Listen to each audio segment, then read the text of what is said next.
നമസ്കാരം. ഗോൾഡൻ ഗോളിലേക്ക് സ്വാഗതം.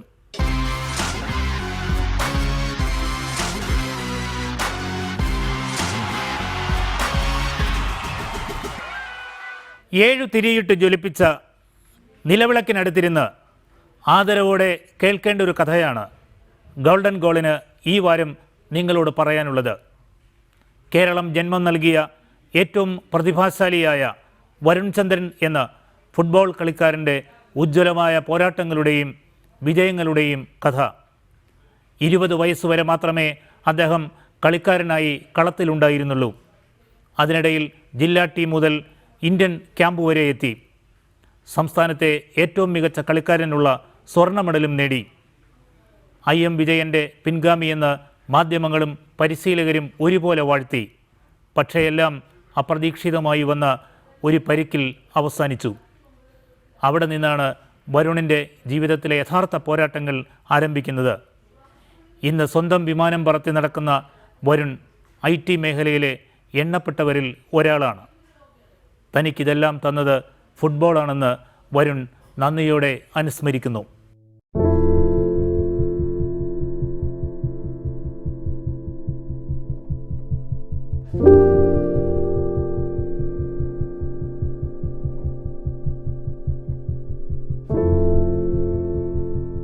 ഇതാണ് വരുൺ ചന്ദ്രൻ, മുൻ സംസ്ഥാന ഫുട്ബോൾ താരം. ഇപ്പോൾ പ്രായം 35. കളി തുടർന്നിരുന്നെങ്കിൽ വിരമിക്കലിനെക്കുറിച്ച് ചിന്തിക്കേണ്ട പ്രായം. വരുണിനൊപ്പം കേരള സർവകലാശാലയ്ക്കും സംസ്ഥാനത്തിനും വേണ്ടി കളിച്ചവരും ഇന്ത്യൻ ക്യാമ്പിലുണ്ടായിരുന്നവരും ഇപ്പോഴും മിന്നും താരങ്ങളായി കളത്തിലുണ്ട്. എന്നാൽ കരുണയില്ലാത്ത വിധി പരിക്കിന്റെ രൂപത്തിലെത്തി വരുണിനെ ഫുട്ബോൾ മൈതാനത്ത് നിന്ന് പിന്തള്ളി. അങ്ങനെ സംഭവിക്കാതിരുന്നെങ്കിൽ വരുണിന്റെ ഗുരുവും ആരാധനാപാത്രവുമായ IM വിജയനെ പോലെ മോഹൻ ബഗാനിലോ ഈസ്റ്റ് ബംഗാളിലോ JCTയിലോ കളിച്ച് ഇന്ത്യയിൽ നിറയുമായിരുന്നു. വരുണിന്റെ കാലത്ത് ഈ ടീമുകളെല്ലാം ഏഷ്യയിലെ ഒന്നാംനിര ടീമുകളുമായിരുന്നു. ഒപ്പം ഇന്ത്യൻ ജേഴ്സിയും അണിയുമായിരുന്നു. അവരുടെ ക്യാപ്റ്റനാകാനുള്ള ഭാഗ്യവും ലഭിക്കുമായിരുന്നു. അത്രയ്ക്ക് പ്രതിഭയുടെ അനുഗ്രഹമുണ്ടായിരുന്നു വരുൺ ചന്ദ്രന്.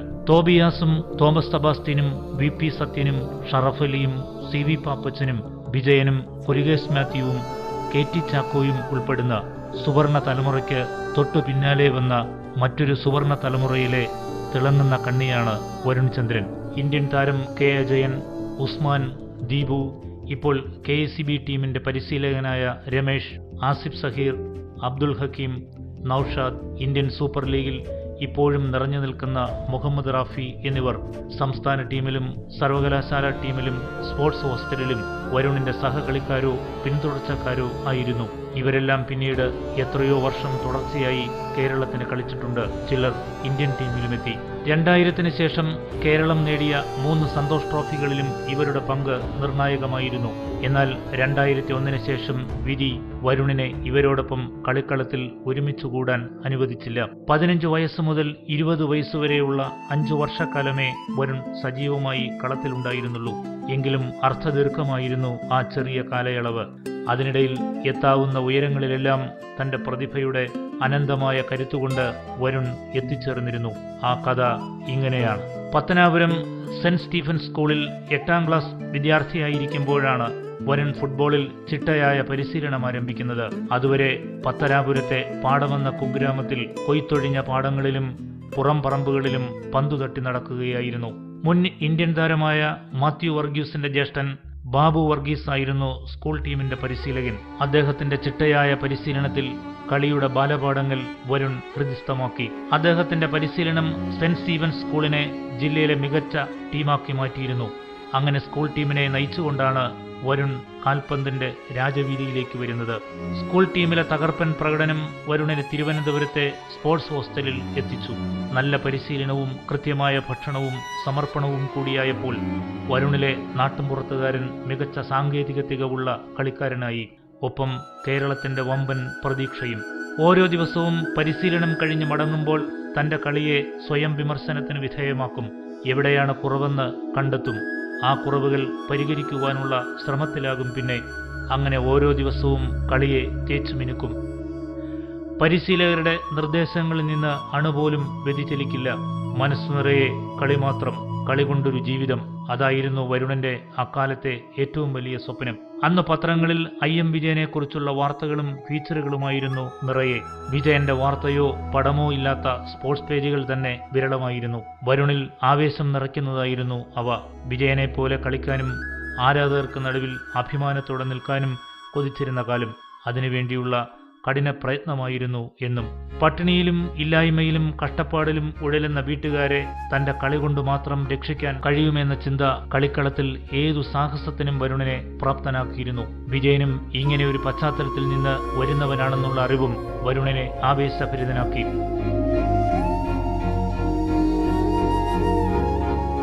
അതിനാൽ വിട്ടുവീഴ്ചയില്ലാത്ത സമീപനമായിരുന്നു വരുൺ കളിയോട് പുലർത്തിയത്. അതിന് ഫലവുമുണ്ടായി. കേരള സംസ്ഥാന സബ് ജൂനിയർ ടീമിന്റെ ക്യാപ്റ്റനായി, തുടർന്ന് സംസ്ഥാന ജൂനിയർ ടീമിന്റെയും യൂത്ത് ടീമിന്റെയും നായകസ്ഥാനത്തുമെത്തി. 5 വർഷം തുടർച്ചയായി കേരള സർവകലാശാലയ്ക്ക് കളിച്ചു. 5 തവണയും ടീം സൗത്ത് സോണിൽ ചാമ്പ്യന്മാരായി. 1999 അഖിലേന്ത്യാ അന്തർ സർവകലാശാല ചാമ്പ്യൻഷിപ്പിൽ 2ാം സ്ഥാനവും നേടി. ഒടുവിൽ സർവകലാശാല ടീമിന്റെയും ക്യാപ്റ്റനായി. ടൂർണമെന്റുകളിൽ വരുണിന്റെ കളിമികവ് ദേശീയ സെലക്ടർമാരുടെ ശ്രദ്ധയിൽ പതിഞ്ഞപ്പോൾ ഇന്ത്യൻ ജൂനിയർ ടീമിന്റെ പരിശീലന ക്യാമ്പിലുമെത്തി. അതോടെ സംസ്ഥാനത്തെ ഏറ്റവും മികച്ച ജൂനിയർ താരത്തിനുള്ള സ്വർണ്ണ മെഡലും വരുണിനെ തേടി വന്നു. അക്കാലത്ത് മാധ്യമങ്ങളിൽ ഏറ്റവും കൂടുതൽ ആഘോഷിക്കപ്പെട്ട കളിക്കാരനായിരുന്നു വരുൺ. അത്രയ്ക്ക് അനായാസവും തെളിമയുള്ളതുമായിരുന്നു വരുണിന്റെ കളി. സ്ട്രൈക്കറായിരുന്നുവെങ്കിലും ഏത് പൊസിഷൻ എന്നത് വരുണിന് വിഷയമായിരുന്നില്ല. ഏത് പൊസിഷനും വഴങ്ങുമായിരുന്നു. വേഗവും ഡ്രിബിളിംഗ് പാടവും വിഷനും അപ്രതീക്ഷിതമായ പ്രതികരണശേഷിയും പൊടുന്നനവേ വേഗം കൂട്ടുവാനുള്ള കഴിവും സൂക്ഷ്മമായ ഗ്രൗണ്ട് റീഡിങ്ങും മറ്റു കളിക്കാരിൽ നിന്ന് വരുണിനെ വ്യത്യസ്തനാക്കിയിരുന്നു. പല ഘട്ടങ്ങളിലായി 5 പരിശീലകരുടെ കീഴിലാണ് വരുൺ കളിയഭ്യസിച്ചത്. വരുണിലെ കളിക്കാരനെ മാത്രമല്ല, വ്യക്തിയെയും രൂപപ്പെടുത്തുന്നതിൽ നിർണായക പങ്കാണ് ഇവർക്കുള്ളത്. വരുണിൻ്റെ പിൽക്കാല ജീവിത വിജയങ്ങളിലും ഇവരുടെ പാഠങ്ങൾ നിർണായകമായിരുന്നു. കളി ജീവിതത്തിൽ ഇവരെ പരിശീലകരായി കിട്ടിയത് തൻ്റെ ജീവിത സൗഭാഗ്യങ്ങളിൽ ഒന്നായിട്ടാണ് വരുൺ കാണുന്നതും. കളിയിലെ ഏത് സങ്കീർണ സന്ദർഭങ്ങളെയും ലളിതമാക്കി മാറ്റുവാനുള്ള ബുദ്ധിപരമായ കഴിവായിരുന്നു ഒരു കളിക്കാരൻ എന്ന നിലയിൽ വരുണിന്റെ ഏറ്റവും വലിയ മൂലധനം. അപൂർവം ചില കളിക്കാർക്ക് മാത്രം കിട്ടിയിട്ടുള്ള സിദ്ധിയാണിത്. ബ്രസീൽ ഇതിഹാസമായ റൊണാൾഡീഞ്ഞോയിലും മെസ്സിയിലും മറഡോണയിലും ഹോളണ്ടിന്റെ ഇതിഹാസമായ ക്രൈഫിലും വാൻ ബാസ്റ്റനിലും നമ്മുടെ IM വിജയനിലും CV പാപ്പച്ചനിലും നമുക്കിത് കാണാം. ഇവരെ മറ്റു കളിക്കാരിൽ നിന്ന് വ്യത്യസ്തമാക്കുന്നതും ഉയർത്തി നിർത്തുന്നതും ഈ സിദ്ധിയാണ്. വരുണിനെയും ഈ സിദ്ധി അനുഗ്രഹിച്ചിരുന്നു എന്ന് കേരളത്തിലെ ഏറ്റവും മികച്ച പരിശീലകനും കേരള സർവകലാശാലയിൽ 5 വർഷം വരുണിന്റെ പരിശീലകനുമായിരുന്ന സുഗണൻ സാക്ഷ്യപ്പെടുത്തുന്നു. ബോൾ റിസീവ് ചെയ്യുന്നതിലും കൺട്രോൾ ചെയ്യുന്നതിലും കൃത്യസമയത്ത് കൃത്യമായ സ്ഥലത്ത് പന്ത് പാസ് ചെയ്യുന്നതിലും ഏത് ആംഗിളിൽ നിന്നും ഷോട്ട് എടുക്കുന്നതിലും മുതിർന്ന കളിക്കാരിൽ പോലും അസൂയ ജനിപ്പിക്കുന്ന മിടുക്കാണ് വരുൺ കാട്ടിയിരുന്നതെന്ന് സുഗണൻ പറയുന്നു. സുഗണന്റെ വാക്കുകളിൽ തുടിക്കുന്നത് മിടുക്കനായൊരു ശിഷ്യനോടുള്ള വാത്സല്യം മാത്രമല്ല, പ്രതിഭാശാലിയായൊരു കളിക്കാരനെ പരിശീലിപ്പിക്കാൻ കഴിഞ്ഞതിലെ അഭിമാനം കൂടിയാണ്. വരുണിന്റെ നേട്ടങ്ങൾ സുഗണന്റെ വാക്കുകളെ ശരിവെക്കുകയും ചെയ്യുന്നു. ബാബു വർഗീസ്, മോഹൻ, ബിനോയി, ആൻഡ്രൂസ്, സുഗണൻ എന്നിവരാണ് വരുണിന്റെ കളിജീവിതത്തിന്റെ വിവിധ ഘട്ടങ്ങളിൽ പരിശീലകരായി വന്നത്. ഈ 5 പരിശീലകർ ചേർന്നാണ് വരുണിലെ കളിക്കാരനെയും വ്യക്തിയെയും രൂപപ്പെടുത്തിയത്. പരിശീലകരായി ഇവരെ കിട്ടാതിരുന്നെങ്കിൽ തന്നിലെ കളിക്കാരനും വ്യക്തിയും തീരെ ദുർബലനായി പോകുമായിരുന്നു എന്ന് വരുണും സമ്മതിക്കുന്നു. ബാബു വർഗീസ് കളിയുടെ പ്രാഥമിക പാഠങ്ങൾ ചിട്ടയോടെ പഠിപ്പിച്ചതിനൊപ്പം ഒരു കളിക്കാരനിലും വ്യക്തിയിലും ഉണ്ടായിരിക്കേണ്ട അച്ചടക്കത്തെയും ഓർമ്മിപ്പിച്ചു. മോഹൻ കളിക്കൊപ്പം ശാരീരിക ശേഷി വർദ്ധിപ്പിക്കുവാനും അത് നിലനിർത്തുവാനുള്ള പാഠങ്ങൾക്കാണ് കൂടുതൽ പ്രാധാന്യം നൽകിയത്. ഒരു കളിക്കാരൻ എന്ന നിലയിൽ വരുണിൽ ആത്മവിശ്വാസം ആദ്യമായി ഉണരുന്നത് മോഹനന്റെ കളരിയിലായിരുന്നു. കയ്യിൽ കാശൊന്നുമില്ലാതെ പത്തനാപുരത്ത് നിന്ന് വളരെ സാഹസികമായിട്ടാണ് കൊല്ലത്തുള്ള മോഹനന്റെ ക്യാമ്പിൽ വരുണെത്തിയിരുന്നത്. സർവീസസുകാരനായിരുന്നു മോഹൻ. അതിനാൽ അച്ചടക്കത്തിൻ്റെയും ഫിറ്റ്നസിൻ്റെയും കാര്യത്തിൽ വിട്ടുവീഴ്ചയ്ക്ക് തയ്യാറായിരുന്നില്ല. ബിനോയിയുടെ കീഴിലെത്തുമ്പോഴേക്കും ഒരു കളിക്കാരൻ എന്ന നിലയിൽ വരുൺ ഏറെക്കുറെ പൂർണ്ണനായി കഴിഞ്ഞിരുന്നു. കളിയിലെ തന്ത്രങ്ങളായിരുന്നു ബിനോയിയുടെ സംഭാവന. വരുണിലെ നേതൃഗുണങ്ങൾ വളർന്ന് വികസിക്കുന്നത് ആൻഡ്രൂസ് എന്ന പരിശീലകന്റെ കീഴിലായിരുന്നു. പേടിയില്ലാതെ പോരാടുവാനുള്ള ധൈര്യം ലഭിക്കുന്നത് സുഗുണന്റെ കീഴിൽ പരിശീലിക്കുമ്പോഴും ഒരു യുദ്ധക്കളത്തിൽ എന്ന വണ്ണം ഊർജം പകർന്നാണ് അദ്ദേഹം തൻ്റെ കുട്ടികളെ ഗ്രൗണ്ടിലേക്ക് ഇറക്കിയിരുന്നത്. കളിക്കുക അല്ലെങ്കിൽ മരിക്കുക, അതായിരുന്നു പഴയ എയർഫോഴ്സ് ഉദ്യോഗസ്ഥൻ കൂടിയായിരുന്ന സുഗുണന്റെ മുദ്രാവാക്യം. എന്നാൽ കളിക്കളത്തിന് പുറത്ത് മക്കളെപ്പോലെയായിരുന്നു അദ്ദേഹത്തിന് കളിക്കാർ. സ്നേഹവും കരുതലും അത്രയ്ക്കായിരുന്നു. നീണ്ട 4 വർഷമാണ് വരുൺ സുഗുണന്റെ കീഴിൽ പരിശീലനം നടത്തിയത്. പ്രീ ഡിഗ്രി വിദ്യാർത്ഥികൾക്ക് അന്ന് സർവകലാശാല ടീമുകളിൽ പ്രവേശനമുണ്ടായിരുന്നില്ല. വരുണിനെ ടീമിലെടുത്തുകൊണ്ട് ആ കീഴ്വഴക്കം അവസാനിപ്പിച്ചത് സുഗുണനായിരുന്നു. മുതിർന്നവരോടൊപ്പം കളിക്കുവാനുള്ള ക്വാളിറ്റിയും വരുണിനുണ്ടായിരുന്നു. 16 വയസ്സുള്ളപ്പോൾ 19കാരുടെ സംസ്ഥാന ടീമിൽ കളിച്ച പരിചയവും വരുണിനുണ്ടായിരുന്നു. 19കാരുടെ ടീമിൽ ഒരു 16കാരൻ എത്തുക എന്നതും അപൂർവമായിരുന്നു. ഇതെല്ലാം അടിവരയിടുന്നത് വരുണിലെ കളിക്കാരൻ്റെ മൗലികമായ മികവുകളെയാണ്. ഇവർ പലപ്പോഴായി പകർന്ന പാഠങ്ങളാണ് പിന്നീടുള്ള ജീവിതത്തിലും തനിക്ക് വലിയ വിജയങ്ങൾ സമ്മാനിച്ചതെന്ന് വരുൺ ആദരവോടെ സ്മരിക്കുന്നു. ഈ പരിശീലകരെ ഇപ്പോഴും നന്ദിയോടെ തൻ്റെ ജീവിതത്തോട് ചേർത്ത് നിർത്തുകയും ചെയ്യുന്നുണ്ട്. ഇവർ തന്നതല്ലാതെ ഒന്നും തൻ്റെ വ്യക്തിജീവിതത്തിൽ ഇല്ലെന്നും തിരിച്ചറിയുന്നുണ്ട്. അങ്ങനെ ഭാവിയിലെ മികച്ച വാഗ്ദാനമെന്ന് മാധ്യമങ്ങളും പരിശീലകരും ആരാധകരും ഒരുപോലെ വരുണിനെ വാഴ്ത്തി. കളി തുടങ്ങിയതു മുതലുള്ള വരുണിന്റെ ഏറ്റവും വലിയ ആഗ്രഹമായിരുന്നു സന്തോഷ് ട്രോഫി കളിക്കണമെന്നത്. അങ്ങനെ 20ാമത്തെ വയസ്സിൽ സന്തോഷ് ട്രോഫിയുടെ പരിശീലന ക്യാമ്പിലെത്തി. പീതാംബരനായിരുന്നു പരിശീലകൻ. IM വിജയൻ ഉൾപ്പെടെയുള്ള ഏറ്റവും മികച്ച കളിക്കാർ ക്യാമ്പിലുണ്ടായിരുന്നു. ഇങ്ങനെ കേരളത്തിൽ ജനിച്ചൊരു കളിക്കാരൻ എത്താൻ കഴിയുന്നതിന്റെ പരമാവധിയിൽ എത്തി നിൽക്കുമ്പോഴാണ് വിധി തന്റെ ദുർമുഖം കാട്ടി വരുണിന് മുന്നിൽ പ്രത്യക്ഷമാകുന്നത്. ഇരങ്ങാലക്കുട ക്രൈസ്റ്റ് കോളേജ് ഗ്രൗണ്ടിൽ തീ പാറുന്നൊരു മത്സരം. പന്ത് ഹെഡ് ചെയ്യാൻ ചാടി, ബാലൻസ് കിട്ടിയില്ല. എതിർ കളിക്കാരന്റെ തലയ്ക്ക് മുകളിലൂടെ നിലത്ത് വീണു. അതോടെ എല്ലാം അവസാനിക്കുകയായിരുന്നു. പൊടിമുടി കയറിയ വരുണിന്റെ കളിജീവിതത്തിൽ നിന്നുള്ള വീഴ്ചയും കൂടിയായിരുന്നു അത്. അങ്ങനെ ഒരു പരിക്കിൽ എല്ലാ സ്വപ്നങ്ങളും ഒരുമിച്ച് പൊലിഞ്ഞു. വീഴ്ചയിൽ ലിഗമെന്റ് പൊട്ടിയിരുന്നു. ഡോക്ടറെ കണ്ടപ്പോൾ MRI സ്കാൻ നിർദ്ദേശിക്കപ്പെട്ടു. പക്ഷേ 3000 രൂപ വേണം. അന്ന് വരുണിന് സ്വപ്നം കാണാൻ പോലും കഴിയാത്ത തുകയായിരുന്നു അത്. പരിക്കു മറച്ചു വെച്ചുകൊണ്ട് വീണ്ടും കളി തുടർന്നു. മലബാറിലെ സെവൻസ് ആയിരുന്നു പ്രധാനം. ചെലവിനുള്ള കാശ് കിട്ടുന്ന ടൂർണമെന്റുകളായിരുന്നു അത്. കടുത്ത വേദന സഹിച്ചുകൊണ്ട് ദിവസവും 2ഉം 3ഉം മത്സരങ്ങൾ. അതോടെ പരിക്കിന്റെ തീവ്രത വർദ്ധിച്ചു. വേദന അസഹനീയമായി. സന്തോഷ് ട്രോഫി ക്യാമ്പ് അന്ന് കൊച്ചിയിലായിരുന്നു. പരിക്കും വേദനയും മറച്ചു വെച്ചുകൊണ്ട് ക്യാമ്പിലെ കഠിന പരിശീലനത്തിൽ ഏർപ്പെട്ടു. ഓടുമ്പോൾ തോളിൽ നിന്നൊരു വേദന കീഴ്പോട്ടിറങ്ങി കാലുകളെ നിശ്ചലമാക്കി. അങ്ങനെ പരിക്കിന്റെ കാര്യം പുറത്തായി. ക്യാമ്പിൽ നിന്ന് പുറത്തേക്കുള്ള വഴിയും തുറന്നു. ഓപ്പറേഷനിലൂടെയും വിദഗ്ധ ചികിത്സയിലൂടെയും ലിഗമെന്റ് ശരിയാക്കിയാൽ കളിക്കളത്തിലേക്ക് വീണ്ടും മടങ്ങി വരാനാകും. എന്നാൽ 10,000 രൂപയെങ്കിലും അതിന് ചിലവാകും. വീട്ടിൽ കടവും അരപ്പട്ടിണിയുമാണ്. ആരോടും ചോദിക്കുവാനുമില്ല, ആരും സഹായിക്കുവാനുമില്ല. അതോടെ ഫുട്ബോൾ കൊണ്ടൊരു ജീവിതം എന്ന സ്വപ്നത്തിന് എന്നേക്കുമായി തിരശ്ശീല വീണു.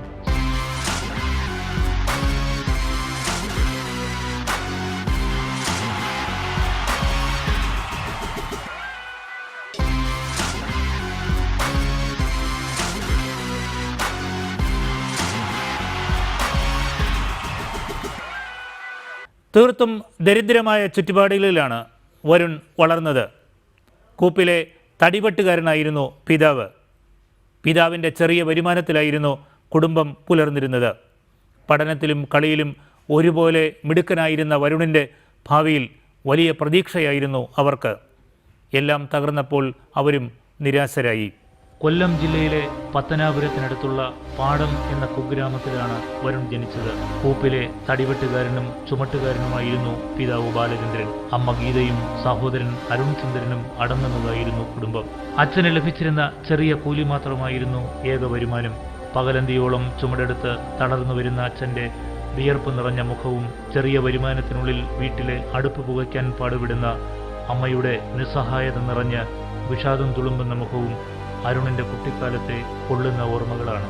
ഏതു ദാരിദ്ര്യത്തിലും വരുണിന്റെ പഠനകാര്യങ്ങളിൽ അച്ഛനും അമ്മയും അതീവ ശ്രദ്ധ പുലർത്തിയിരുന്നു. പഠിച്ചു മിടുക്കനായി കുടുംബത്തിന് വഴികാട്ടാൻ വരുണിന് കഴിയുമെന്ന വിശ്വാസമായിരുന്നു അവർക്ക്. വരുൺ പഠനത്തിൽ അതീവ സമർത്ഥനുമായിരുന്നു. ആ സ്വപ്നങ്ങൾക്കാണ് അവസാനമായിരിക്കുന്നത്. കളിയും പഠനവും വരുണിന് ആകെ നൽകിയത് മികച്ച മാർക്ക് രേഖപ്പെടുത്തിയ SSLC ബുക്കും സംസ്ഥാനത്തെ മികച്ച കളിക്കാരനുള്ള സ്വർണ്ണ മെഡലുമായിരുന്നു. ദാരിദ്ര്യത്തിന്റെ കാഠിന്യം നിറഞ്ഞ നാളുകളിലൊന്നിൽ ആ സ്വർണ്ണ മെഡലും വിൽക്കേണ്ടി വന്നു. ബാക്കിയായത് SSLC സർട്ടിഫിക്കറ്റ് മാത്രം. ഇനി എന്ത് എന്ന ചോദ്യം മാത്രം മനസ്സിൽ മുഴങ്ങിക്കൊണ്ടേയിരുന്നു. അതിന്റെ മുഴക്കം നിരാശയിലേക്കും വിഷാദത്തിലേക്കും വരുണിനെ പതുക്കെ നയിക്കുകയും ചെയ്തു. പരിക്ക് കളിയെ തകർത്തെങ്കിലും കളിക്കളങ്ങളിൽ നിന്ന് ലഭിച്ച കരുത്തുള്ള സംസ്കാരം വരുണിനെ തുണച്ചു. ഓർക്കുക, ഫുട്ബോൾ ഒരു കളി മാത്രമല്ല, ജീവിതത്തെ അപ്പാടെ സ്വാധീനിക്കുന്നൊരു സംസ്കാരം കൂടിയാണ്. ഈ സംസ്കാരമാണ് ഇന്നത്തെ വരുണിനെ സൃഷ്ടിച്ചതും. പരിക്ക് കളിയെ തകർത്തുവെങ്കിലും കളിക്കളത്തിൽ നിന്ന് രൂപം കൊണ്ട മനോഘടനയും ശാരീരിക ശേഷിയും മുതൽക്കൂട്ടായി. എന്തിനേയും നേരിടുവാനുള്ള കരുത്തും ഏത് സങ്കീർണ സാഹചര്യങ്ങളെയും ഡ്രിബിൾ ചെയ്ത് കയറുവാനുള്ള ധൈര്യവും കിട്ടി. സെക്കൻഡുകൾക്കുള്ളിൽ തീരുമാനമെടുത്ത് സെക്കൻഡുകൾക്കുള്ളിൽ തന്നെ അത് നടപ്പാക്കുവാനുള്ള കഴിവും പരാജയങ്ങളെയും വിജയങ്ങളെയും ഒരുപോലെ കൈകാര്യം ചെയ്യുവാനുള്ള മിടുക്കും ഫുട്ബോൾ കളങ്ങളിൽ നിന്ന് വരുണിന് ലഭിച്ച അനുഗ്രഹങ്ങളായിരുന്നു. ഈ അനുഗ്രഹങ്ങൾ വരുണിന് പിന്നീടുള്ള ജീവിതത്തിൽ തുണയായി. വൈരുദ്ധ്യം നിറഞ്ഞതായിരുന്നു മാതാപിതാക്കളുടെ സ്വഭാവവിശേഷങ്ങൾ. അച്ഛൻ ബാലചന്ദ്രൻ കഠിനാധ്വാനിയും സാഹസികനുമായിരുന്നു. ഒപ്പം ശാന്തപ്രകൃതിയും പ്രതിബന്ധങ്ങളെ സമചിത്തതയോടെ കൈകാര്യം ചെയ്യുന്നവനുമായിരുന്നു. വിറകുവെട്ടാണ് ജോലിയെങ്കിലും അതിലൊരു കലാകാരനായിരുന്നു അദ്ദേഹം. അതിലുപരി തന്റെ തൊഴിലിൽ അഭിമാനം കൊള്ളുന്നവനുമായിരുന്നു. വനത്തിനുള്ളിൽ ജോലിക്ക് പോകുന്ന അച്ഛന് ഉച്ചയ്ക്ക് ഭക്ഷണവുമായി പോകുന്നത് വരുണായിരുന്നു. വലിയ തടികളെ ചെറിയ കഷണങ്ങളാക്കി അവ വിറകിന് പാകത്തിൽ കോടാലി കൊണ്ട് പിളർന്നെടുക്കുന്നത് കൗതുകത്തോടെ വരുൺ നോക്കി നിന്നു. അതിലൊരു കലാകാരന്റെ കയ്യൊപ്പ് കാണാൻ പ്രയാസമുണ്ടായിരുന്നില്ല. പിൽക്കാലത്ത് കാൽപന്ത് കളങ്ങളിൽ വരുൺ പ്രകടിപ്പിച്ച സൗന്ദര്യാത്മകമായ ഒതുക്കങ്ങളിലും ബോൾ കൺട്രോളിലും അച്ഛൻ തന്റെ തൊഴിലിലൂടെ പകർന്ന പാഠങ്ങൾ അബോധാത്മകമായ സ്വാധീനമായിട്ടുണ്ടെന്ന് വരുൺ ഓർമ്മിക്കുന്നു. പിൽക്കാല ജീവിതത്തിലും അത് സ്വാധീനമായിട്ടുണ്ട്. എന്തും ഒതുക്കത്തോടെയും ചിട്ടയോടെയും ചെയ്യാൻ അത് പ്രേരിപ്പിച്ചുകൊണ്ടേയിരിക്കുന്നു. ഇച്ഛാശക്തിയുടെ ആൾരൂപമായിരുന്നു അമ്മ. തോൽക്കാൻ മനസ്സില്ലാത്ത കരുത്തിന്റെ ആൾരൂപം. ഏതു തകർച്ചയിൽ നിന്നും ഉയർത്തെണീക്കുവാനുള്ള അപാരമായ മനക്കരുത്തിന്റെ പ്രതീകം കൂടിയായിരുന്നു അവർ. തോൽവി എന്നത് അവരുടെ പുസ്തകത്തിൽ ഇല്ലാത്ത വാക്കായിരുന്നു. ഇതും വരുണിന്റെ വ്യക്തിത്വത്തെ രൂപപ്പെടുത്തുന്നതിൽ അപ്രധാനമല്ലാത്ത പങ്കുവഹിച്ചിട്ടുണ്ട്. തന്റെ പിൽക്കാല ജീവിത വിജയങ്ങളിൽ നിർണായകമായിരുന്നു മാതാപിതാക്കളുടെ സ്വഭാവ സവിശേഷതകളെന്ന് വരുൺ പറയുന്നുണ്ട്. എല്ലാ വഴിയും അടഞ്ഞപ്പോൾ വരുൺ ബാംഗ്ലൂരിലേക്ക് നാടുവിട്ടു. മുത്തശ്ശി നൽകിയ 3000 രൂപയായിരുന്നു ആകെയുള്ള പിൻബലം. പക്ഷേ അതിനേക്കാൾ കരുത്തുള്ളതായിരുന്നു കളിക്കളങ്ങളിൽ നിന്ന് ആർജിച്ച കരുത്തും തൻ്റെടവും. ഒടുവിൽ അതുതന്നെ വരുണിൻ്റെ രക്ഷയ്ക്കെത്തുകയും ചെയ്തു. അങ്ങനെ വരുൺ ബാംഗ്ലൂരിലെത്തി. ജൂനിയർ ടീമിൽ തിരഞ്ഞെടുക്കപ്പെട്ട കാലത്ത് ബാംഗ്ലൂരിൽ താമസിച്ചിട്ടുണ്ട്. നഗരവുമായുള്ള പരിചയം അത്രമാത്രം. അവിടെ നാട്ടിൽ നിന്നൊരാളുണ്ട്. അയാൾക്ക് കരാർ ജോലിയാണ്. അങ്ങനെ അയാളുടെ അടുത്തെത്തി. ഒരു കുടസുമുറിയിൽ 7 തൊഴിലാളികൾക്കൊപ്പം അന്തേവാസിയായി. പകൽ തൊഴിലന്വേഷണം. നഗരത്തിൽ IT വ്യവസായം പുഷ്ടിപ്പെടുന്ന കാലമായിരുന്നു അത്. കോൾ സെന്ററുകളിൽ അവസരങ്ങൾ ഏറെയുണ്ടായിരുന്നു. പക്ഷേ ഇംഗ്ലീഷ് അറിയണം. അതൊരു വലിയ തടസ്സമായി. 40-ലധികം ഇന്റർവ്യൂകളിൽ പങ്കെടുത്തു. ഉത്തരം പറയാൻ തപ്പിത്തടയുമ്പോഴേക്കും പുറത്താക്കും. ആകെ നിരാശ. എങ്കിലും വിട്ടുകൊടുക്കാൻ മനസ്സ് തയ്യാറായിരുന്നില്ല. കയ്യിലെ കാശു തീർന്നു. പലപ്പോഴും ഒരു നേരം മാത്രം ഭക്ഷണം. ചില ദിവസങ്ങളിൽ അതും ഉണ്ടാകില്ല. വിശപ്പിന്റെ കാഠിന്യം നേരത്തെ പരിചയിച്ചിരുന്നതിനാൽ അതും സഹിക്കാമെന്നായി. ഒടുവിൽ ഒപ്പമുള്ള കൂട്ടുകാർക്കൊപ്പം താലൂക്ക് ആശുപത്രിയിൽ പെയിന്റ് അടിക്കാൻ പോയി. വൈകുന്നേരങ്ങളിൽ സമീപത്തുള്ള ഗ്രൗണ്ടിൽ ഫുട്ബോൾ കളി കാണാൻ പോകും. കാലുകൾ തരിക്കും. അങ്ങനെയുള്ള വൈകുന്നേരങ്ങളിൽ ഒന്നിലാണ് ഇംഗ്ലീഷ് പഠിക്കുവാനുള്ള തീരുമാനമെടുക്കുന്നത്. ഇന്റർനെറ്റ് കഫേകളിൽ പോയി ഗൂഗിളിൽ ബെസ്റ്റ് ആൻസേഴ്സ് ചികഞ്ഞു. അവ കാണാതെ പഠിച്ചു. എല്ലാ ഇന്റർവ്യൂകളിലും ആദ്യം ആവശ്യപ്പെടുന്നത് നിങ്ങളെപ്പറ്റി വിശദീകരിക്കുവാനാണ്. കാണാതെ പഠിച്ച ഉത്തരങ്ങളുമായി വീണ്ടും ഇന്റർവ്യൂകൾക്ക് പോയി തുടങ്ങി. 1-2 റൗണ്ടുകൾ കടന്നുകയറി. മല്ലേശ്വരം കർണാടക പബ്ലിക് ലൈബ്രറി നിത്യവും സന്ദർശിച്ചു. അവിടെ എപ്പോഴും TV ഓൺ ചെയ്തു വെച്ചിരിക്കും. അങ്ങനെ CNN, BBC വാർത്തകൾ കാണുന്നത് ശീലമാക്കി. ഒപ്പം റോഡിൽ നിന്ന് പഴയ ഇംഗ്ലീഷ് പുസ്തകങ്ങൾ വാങ്ങും. കൂടുതലും നിലവാരം കുറഞ്ഞ പ്രണയ നോവലുകൾ.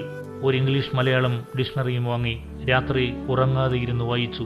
അങ്ങനെ ഇംഗ്ലീഷ് കേട്ടാൽ മനസ്സിലാകുമെന്ന ഒരവസ്ഥയുണ്ടായി.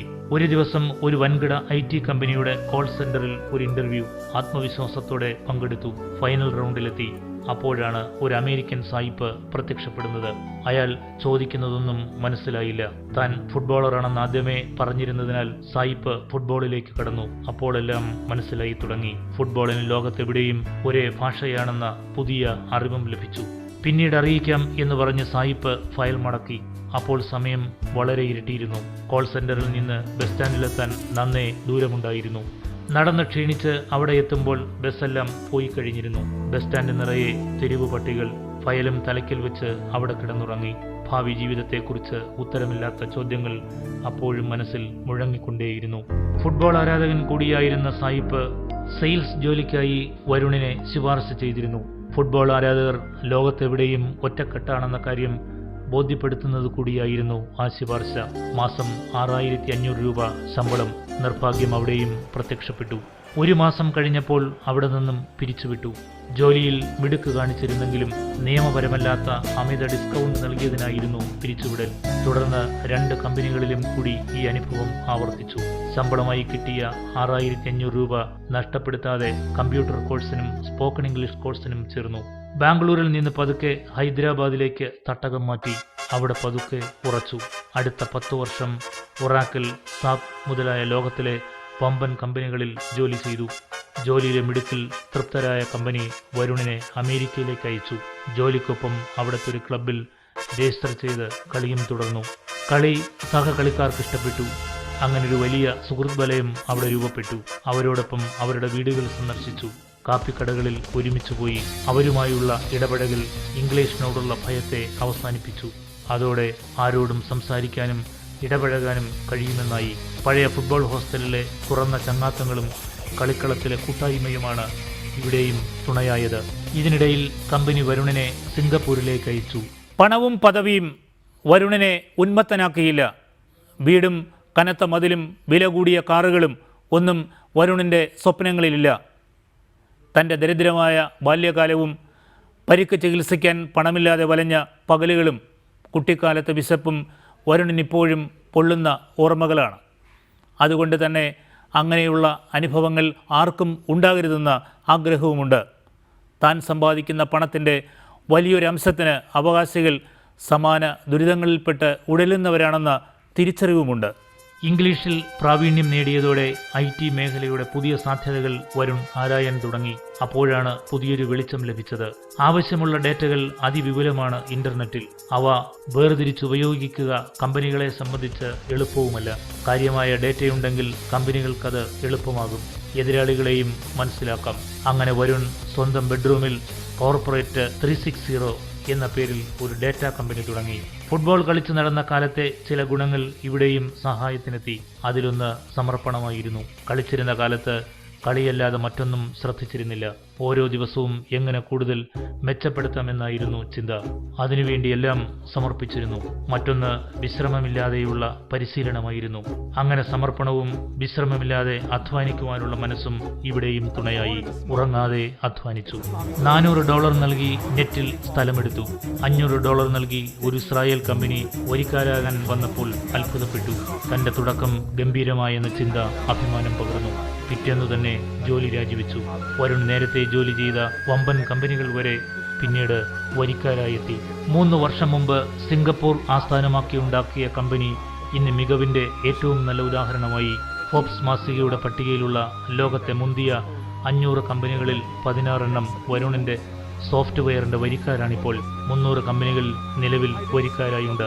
പരിക്ക് ചികിത്സിക്കാൻ 10,000 രൂപയില്ലാതെ അസ്തമിച്ചു നിന്നിട്ടുണ്ട് വരുൺ. പട്ടിണി മാറ്റാനൊരിക്കൽ അഭിമാനത്തോടെ കഴുത്തിലണിഞ്ഞ സ്വർണ്ണ മെഡൽ വീട്ടുകാർ വിറ്റപ്പോൾ ഹൃദയത്തിൽ കണ്ണീരുമായി നിന്നിട്ടുണ്ട്. ബാംഗ്ലൂരിൽ ജോലിക്കായി അലഞ്ഞു നടന്ന് വിശപ്പ് സഹിക്കാനാകാതെ പച്ചവെള്ളം മാത്രം കുടിച്ച് ബസ് സ്റ്റാൻഡിൽ തളർന്നുറങ്ങിയിട്ടുണ്ട്. ഇംഗ്ലീഷ് അറിയാത്തതിനാൽ ജോലി തേടിപ്പോയിടത്തെല്ലാം പരിഹാസ്യനായി പുറത്താക്കപ്പെട്ടിട്ടുണ്ട്. അപ്പോഴും ഫുട്ബോൾ കളി ജ്വലിപ്പിച്ചൊരു അഗ്നി വരുണിന്റെ ഉള്ളിൽ അണയാതെ കിടന്നിരുന്നു. അതാണിപ്പോൾ സൂര്യനായി ജ്വലിച്ചുണർന്നത്. ദശലക്ഷക്കണക്കിന് ഡോളറുകളാണിപ്പോൾ വരുണിന്റെ മുമ്പിലേക്ക് ഒഴുകി വന്നുകൊണ്ടിരിക്കുന്നത്. IT മേഖലയിലെ സാധ്യതകൾ പരമാവധി ഉപയോഗിച്ച് ബിസിനസ് സംരംഭങ്ങൾ വിപുലീകരിക്കുമ്പോൾ തന്നെ റിസോർട്ട് മേഖലയിലും വരുണിന്റെ ബിസിനസ് ശ്രദ്ധ പതിയുന്നുണ്ട്. മാലദ്വീപിലാണിപ്പോൾ അതിന് തുടക്കം കുറിച്ചിരിക്കുന്നത്.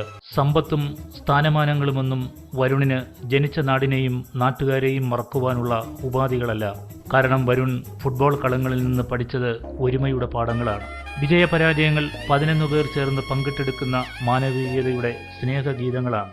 ശരീരവും മനസ്സും ബുദ്ധിയും ഒരു ബിന്ദുവിൽ ഒരുമിച്ച് ചേരുമ്പോഴാണ് അവിടെ വിജയങ്ങളുടെ പെരുമ്പറ മുഴങ്ങുന്നത്. ആ രാസവിദ്യയാണ് സമൂഹ ജീവിതത്തിന്റെയും ജീവൻ. ആ തിരിച്ചറിവാണ് സ്വന്തം നാട്ടിലേക്ക് ശ്രദ്ധ തിരിക്കാൻ വരുണിനെ പ്രേരിപ്പിക്കുന്നതും. ഫുട്ബോൾ തനിക്ക് നൽകിയ ഏറ്റവും വിലപ്പെട്ട പാഠവും ഇതാണെന്ന് വരുൺ തിരിച്ചറിയുന്നു. ഞാനാകുന്നത് സമൂഹത്തിന്റെ ഭാഗമായി നിൽക്കുമ്പോഴാണ്, അവരുടെ സുഖദുഃഖങ്ങളിൽ പങ്കുചേരുമ്പോഴാണ്, അല്ലാതെ തനിച്ചു നിൽക്കുമ്പോഴല്ല. അതുകൊണ്ടാണ് സിംഗപ്പൂരിലെ കമ്പനി ആസ്ഥാനം നിലനിർത്തി പത്തനാപുരത്ത് റൂറൽ IT പാർക്ക് സ്ഥാപിച്ചത്. 60 പേരിപ്പോൾ അവിടെ ജോലി ചെയ്യുന്നു. പാടമെന്ന ഗ്രാമത്തിലെ കമ്മ്യൂണിസ്റ്റ് പ്രസ്ഥാനത്തിന്റെ നെടുന്തൂണുകളിൽ ഒരാളായിരുന്നു വരുണിന്റെ അമ്മയുടെ അച്ഛൻ. അദ്ദേഹത്തിന്റെ പേരിൽ ഒരു ട്രസ്റ്റിന് രൂപം നൽകി. ആംബുലൻസും സ്കൂൾ ബസും വാങ്ങി നൽകി. 2 കോടി രൂപ ബാങ്കിലിട്ടു. അതിന്റെ പലിശയും പത്തനാപുരത്തെ IT കമ്പനിയുടെ ലാഭവും ചേർത്താണ് സാമൂഹിക പ്രവർത്തനങ്ങൾ നടത്തുന്നത്. 70 കുട്ടികളെ പഠിപ്പിക്കുന്നു. താൽപ്പര്യമുള്ളവർക്ക് സൗജന്യ കമ്പ്യൂട്ടർ വിദ്യാഭ്യാസവും നൽകുന്നു. പാവപ്പെട്ടവർക്ക് വീട് വെച്ച് നൽകുന്നു. ചിലരെ വീട് വയ്ക്കാൻ സഹായിക്കുന്നു. പണ്ട് സ്വന്തം വീട് ജപ്തി ചെയ്യാൻ ബാങ്കുകാർ വന്നപ്പോഴുള്ള മനസ്സിന്റെ ആളൽ ഇപ്പോഴും വരുണിന്റെ ഉള്ളിലുണ്ട്. പാവപ്പെട്ടവർക്ക് നിത്യോപയോഗ സാധനങ്ങൾ വില കുറച്ച് നൽകുന്ന പദ്ധതിയും പുരോഗമിക്കുന്നു. സമൂഹ ജീവിതത്തിന്റെ എല്ലാ മേഖലകളിലേക്കും വരുണിന്റെ ശ്രദ്ധ എത്തുന്നുണ്ട്. സമൂഹത്തിന് വേണ്ടിയുള്ള ധാരാളം പദ്ധതികൾ ഇനിയും വരുണിന്റെ മനസ്സിൽ രൂപം കൊള്ളുന്നു. അവ പ്രാവർത്തികമാക്കുവാനുള്ള തയ്യാറെടുപ്പുകളിലാണിപ്പോൾ. ഒരാളിന്റെ ജീവിതം അർത്ഥവത്താകുന്നത് സ്വന്തം സുഖങ്ങളിലും കുടുംബത്തിന്റെ സുഖങ്ങളിലും ശ്രദ്ധിക്കുമ്പോൾ അല്ലെന്നുള്ള തിരിച്ചറിവാണിത്. ഫുട്ബോളാണ് വരുണിനെ വരുണാക്കിയത്. ഇപ്പോൾ എത്തി നിൽക്കുന്ന ഉയരങ്ങളിലേക്ക് കൈപിടിച്ച് കയറ്റിയത്. അതിനാൽ തന്നെ ഫുട്ബോൾ വിട്ടൊരു രംഗമില്ല വരുണിന്. നൂറുകണക്കിന് മികച്ച കളിക്കാരെ സൃഷ്ടിച്ച കേരളം ഇന്ന് ശോചനീയമായ അവസ്ഥയിലാണ്. മുമ്പ് ദേശീയ ടീം പ്രഖ്യാപിക്കുമ്പോൾ 3ഉം 4ഉം മലയാളികൾ ടീമിൽ ഉൾപ്പെടുന്ന കാലമുണ്ടായിരുന്നു. ഇപ്പോൾ പേരിന് പോലും ഒരാളെ കാണാനില്ല. അതിന് മാറ്റം വരണം. അതിനാൽ മികച്ച കളിക്കാരെ തിരഞ്ഞെടുത്ത് വിദേശ പരിശീലനത്തിന് അയക്കുവാനുള്ള ഒരു പദ്ധതിക്കും രൂപം നൽകുകയാണ് വരുൺ. ഒപ്പം എല്ലാ സൗകര്യങ്ങളും ഉള്ളൊരു ഫുട്ബോൾ അക്കാദമിയും വരുണിന്റെ സ്വപ്നങ്ങളിലുണ്ട്. കുട്ടികളുടെ വീട്ടിലെ പ്രശ്നങ്ങൾ വരെ ശ്രദ്ധിക്കുകയും പരിഹരിക്കുകയും ചെയ്യും. കളിച്ചിരുന്ന കാലത്ത് തനിക്കുണ്ടായ പ്രശ്നങ്ങൾ കുട്ടികൾക്കുണ്ടാകരുത്. വീട്ടിലെ ദാരിദ്ര്യവും മറ്റു കാര്യങ്ങളും കുട്ടികളുടെ ഏകാഗ്രതയെ തടയും. അതിനാൽ അത്തരം സാഹചര്യങ്ങളെ കൂടി ഒഴിവാക്കും. പൂർണ്ണ സന്തോഷത്തോടെ കളിയിൽ മാത്രം കുട്ടികൾക്ക് ശ്രദ്ധിക്കാൻ കഴിയണം. എന്നാലേ മികച്ച കളിക്കാരാകാൻ അവർക്ക് കഴിയൂ. ഈ വർഷം തന്നെ ആ സ്വപ്നവും സാക്ഷാത്കരിക്കും. 20 വയസ്സിൽ പരിക്കേറ്റ് പൊട്ടിയ ലിഗമെന്റ് അടുത്തിടെയാണ് താക്കോൽദ്വാര ശസ്ത്രക്രിയയിലൂടെ ശരിയാക്കിയത്. കളിക്കളത്തിലും പതുക്കെ സജീവമാകും. എന്നാൽ അതിനേക്കാൾ പ്രാധാന്യം നൽകുന്നത് കേരളത്തിന്റെ നഷ്ടപ്പെട്ട ഫുട്ബോൾ പ്രതാപത്തെ വീണ്ടെടുക്കുവാനാണ്. മികച്ച സംരംഭകർക്കുള്ള അവാർഡുകൾ പല രാജ്യങ്ങളിൽ നിന്നും വരുണിനെ തേടി വരുന്നുണ്ട്. പക്ഷേ പ്രവർത്തിക്കുക, ഫലത്തെപ്പറ്റി ചിന്തിക്കാതിരിക്കുക എന്നതാണ് വരുണിന്റെ മുദ്രാവാക്യം. എങ്കിലും അംഗീകാരങ്ങൾ അപ്രധാനമായി കരുതുന്നുമില്ല. സിംഗപ്പൂരിൽ കേരള FC എന്നൊരു അമച്വർ ടീം വരുണിനുണ്ട്. IM വിജയനാണ് ടീം ഉദ്ഘാടനം ചെയ്തത്. സിംഗപ്പൂർ അമച്വർ ലീഗിൽ പങ്കെടുക്കുവാനുള്ള തയ്യാറെടുപ്പിലാണിപ്പോൾ ടീം. ഫുട്ബോൾ എന്ന കലയുടെ സൃഷ്ടിയാണ് വരുൺ എന്ന കളിക്കാരനും ബിസിനസ്സുകാരനും. അതിനാൽ അതിനെ മറന്നിട്ടൊരു കളിയുമില്ല. എല്ലാം ഫുട്ബോൾ, ഫുട്ബോൾ മാത്രം. ഇതാണ് ഫുട്ബോൾ. അതൊരു കളി മാത്രമല്ല, മാനവികതയുടെ ഉണർത്തുപാട്ട് കൂടിയാണ്. സ്നേഹവും കരുണയും ഒരുമയുമാണ് അതിൻ്റെ സന്ദേശങ്ങൾ. മനുഷ്യനെ മനുഷ്യനാക്കി മാറ്റുന്ന ഈ വികാരങ്ങളെ അത് പൊലിപ്പിക്കുന്നു. പോർച്ചുഗൽകാരനായ ക്രിസ്ത്യാനോ റൊണാൾഡോ മ്യാൻമാറിലെ അഭയാർത്ഥികളെക്കുറിച്ച് ഉത്കണ്ഠപ്പെടുമ്പോഴും തൻ്റെ നാട്ടിലെ കുട്ടികളുടെയും അമ്മമാരുടെയും ആരോഗ്യ പരിപാലനത്തിന് പണമുണ്ടാക്കാൻ മെസ്സിയും മറ്റനേകം താരങ്ങളും ചാരിറ്റി മത്സരങ്ങൾ സംഘടിപ്പിക്കുമ്പോഴും നാട്ടിലെ പാവപ്പെട്ട ജനങ്ങളുടെ മോചനത്തിനായി മറഡോണയും റൊമാരിയോയും തെരുവിലിറങ്ങി മുദ്രാവാക്യം മുഴക്കുമ്പോഴും തെളിയുന്നത് കാൽപന്തിലെ മാനവികതയാണ്. വരുണും അതിൻ്റെ നല്ല തുടർച്ചയാണ്. ഉയരങ്ങളിൽ എത്തിയിട്ടും മണ്ണിലെ സാധാരണക്കാരനെ മറക്കാതിരുന്ന ആ വലിയ മനസ്സിന് ഗോൾഡൻ ഗോളിൻ്റെ നമസ്കാരം. ഒപ്പം ഫുട്ബോളിനും. ഗോൾഡൻ ഗോൾ ഇവിടെ സമാപിക്കുന്നു. വിമർശനങ്ങൾക്ക് സ്വാഗതം.